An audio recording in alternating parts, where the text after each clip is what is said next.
বৈদিক জ্যোতিষের গণনা অনুযায়ী আমরা দেখতে পাচ্ছি কুম্ভ রাশিতে শতভিষা নক্ষত্রে 28শে অগস্ট এই আংশিক চন্দ্রগ্রহণ ঘটবে। তবে রাশি অনুযায়ী গ্রহণের প্রভাব নিয়ে জ্যোতিষের মধ্যে নানা রকম মতপার্থক্য থাকতে পারে।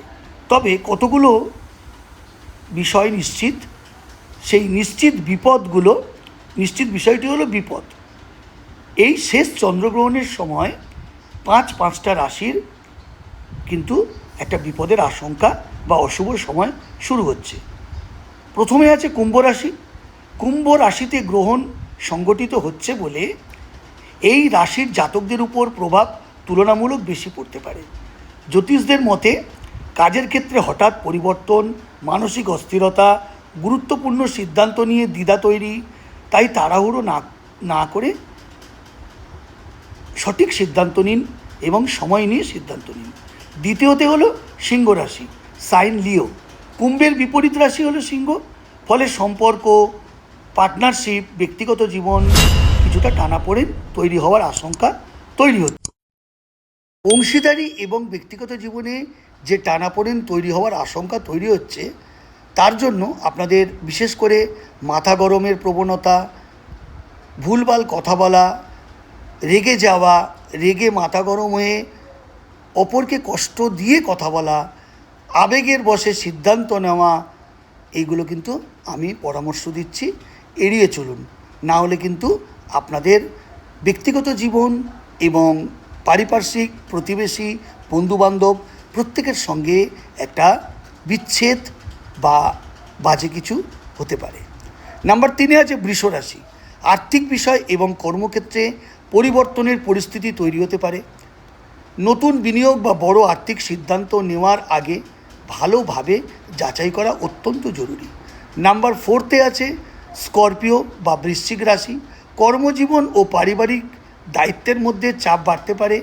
কোনো বিষয় নিয়ে অযথা সন্দেহ বা উত্তেজনা তৈরি হলে পরিস্থিতি আরও জটিল হতে পারে। তাই ধৈর্য ধরে পরিস্থিতি সামলানোই ভালো। নাম্বার 5 আছে মকর রাশি। অর্থনৈতিক পরিকল্পনা, পারিবারিক বিষয় কিংবা ভবিষ্যৎ নিয়ে উদ্বেগ বাড়তে পারে। তবে এই সময় বড়সড় খরচ বা ঝুঁকিপূর্ণ আর্থিক সিদ্ধান্তের ক্ষেত্রে অত্যন্ত সতর্ক হওয়া প্রয়োজন। 28 আগস্টের চন্দ্রগ্রহণ ভারত থেকে দৃশ্যমান হচ্ছে না, ফলে গ্রহণ দেখা যাবে না। তাই না দেখার বিষয়টি নিয়ে আতঙ্কিত হওয়ার কারণ নেই। আর রাশির ওপর বিপদ আসবে, এটি ব্যাখ্যা বিশ্বাসভিত্তিক, বৈজ্ঞানিকভাবে প্রমাণিত, কিন্তু ভবিষ্যৎবাণী নয়। ব্যক্তিগত জন্মছক অনুযায়ী ফলাফল আলাদা হতে পারে। তাই এই রাশিফলকে সাধারণভাবে দেখা উচিত, কিন্তু তার সঙ্গে সতর্ক থাকাও উচিত। বন্ধুরা, চন্দ্রগ্রহণের এই কুপ্রভাব বা কালো ছায়া এই 5টি রাশির ওপরে কম বেশি পড়তে পারে।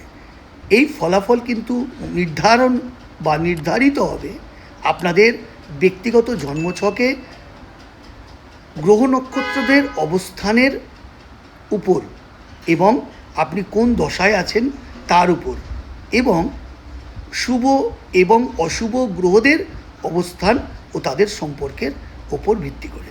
তাই আপনাদের অত কিছু না জেনে একটা জিনিস জানবেন, সতর্ক থাকাটা অত্যন্ত প্রয়োজন।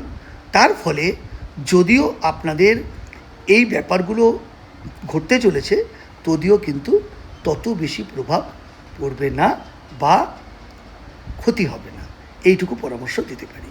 তো বন্ধুরা, আপনাদের নিজেদের জন্মছক অনুযায়ী আপনারা নিজেরাই ফলাফল পাবেন, যখন পাবেন তখন পাবেন। আমার কাজ হলো আপনাকে সতর্ক করে দেওয়া। তাই ভিডিওটি যদি আপনার সাহায্যে লেগে থাকে, সহযোগিতা হয়, তাহলে অবশ্যই লাইক করবেন, কমেন্ট করবেন, শেয়ার করে অন্যদের জানতে সুযোগ করে দেবেন। যদি ফেসবুকে দেখেন ফলো করুন, আর যদি ইউটিউব চ্যানেলে দেখেন আমার চ্যানেলকে সাবস্ক্রাইব করুন, আমার পাশে থাকুন, আমায় মোটিভেট করুন। দেখা হবে পরের নতুন ভিডিওর সাথে। ভালো থাকুন, সতর্ক থাকুন। জয় মাতারা।